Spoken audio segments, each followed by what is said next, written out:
Ano ganay gusto mo cellphone, Baklon? Tecno? Ano lang. Jow?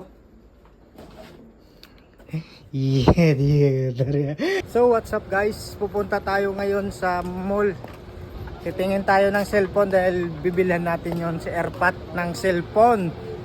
Ang sabi niya para may tanawon sa kuno nga balita. Kasi hindi na sa kakita. Aray ko! Tara guys. Guys, dito na tayo sa mall. Pasok na tayo. Dito na pala ako guys sa Tech Synergy. Dito tayo titingin ng cellphone kung mayroon dito. Guys, nakapili na tayo guys. Ito na lang daw. Sabi maganda daw to eh. Sir, mas okay na sir. Lugi, hindi kayo kung di ka kayo. Ito na. Babayaran na natin. Salang ka na lang. Cash lang. Yun no. Para lang sa balita. Naka-touchscreen ang hindi makakita. Wow! So guys, nabakalta na ang ginapangayo sang aton nga tatay. Ayan, nakabagong cellphone na siya. Pero hindi niya alam guys na binilang ko siya. Kaya sabi ko, pagkatapos ng opera niya, bago ko siya bibilhan. Kasi nga, nabuboring siya dun sa barracks ko. Kaya sabi ko, bilhan ko na lang siya ng cellphone. Para may pakinggan naman siya na balita. Si-set up na lang natin to para pwede niya magamit. Let's go! So guys, dito rin ako sa barracks. Hari.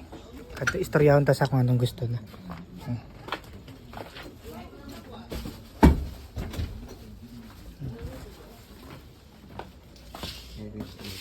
Ato sa gwa.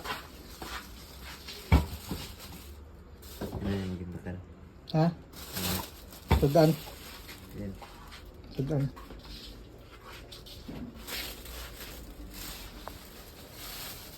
Ano ganay gusto mo cellphone, Baklon?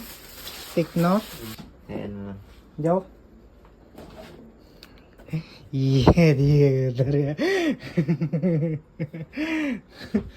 Pabla, pakita. Nan. Ano na balita sini?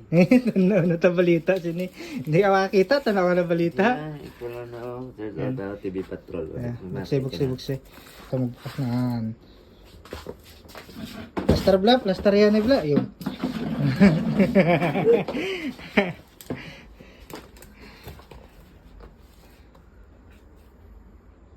Okay na na? Ha? Ay, pila bakal mo sini? Nakatanaw na sa TV Patrol guys sa bagong niyang cellphone. Thank you for watching.